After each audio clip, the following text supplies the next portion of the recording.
buyer personas. Let's talk about them. Hey, how's it going? It's Kyle again from Reader Media, and today we're going to talk about buyer personas. So what is a buyer persona? Essentially, a buyer persona is a semi-fictional character that we use to direct and target a marketing strategy.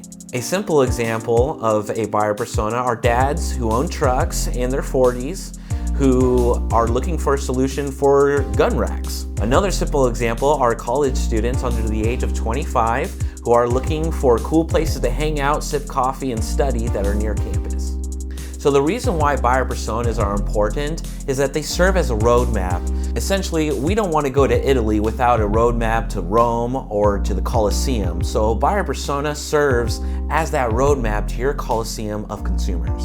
Buyer personas also help you avoid selling to the wrong audience. For example, you wouldn't want to sell gun racks to students who just want to chill in coffee shop, and you wouldn't want to sell coffee shops to dads who just want gun racks.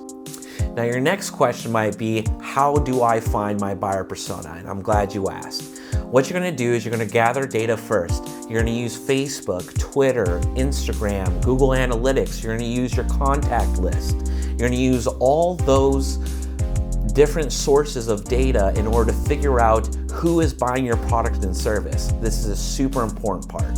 Two other solutions are either hiring a company who will do focus groups or hiring a company that sells data like Statista.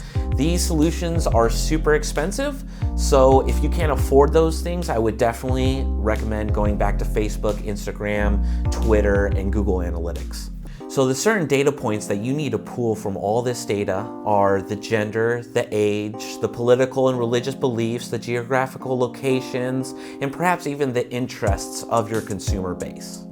Now, data might be too expensive and hiring these companies might be totally out of your reach, and that's fine.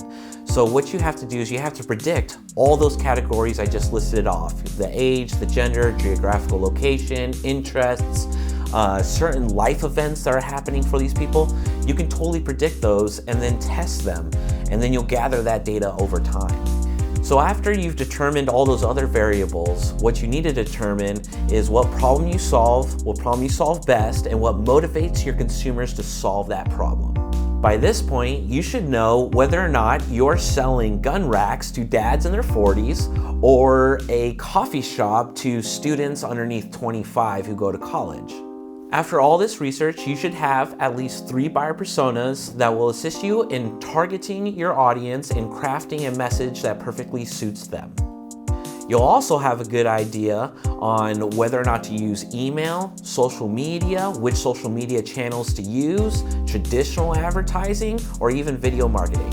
So if this video helps you guys out, don't forget to like, comment, and subscribe. And if you have any more questions, feel free to reach out.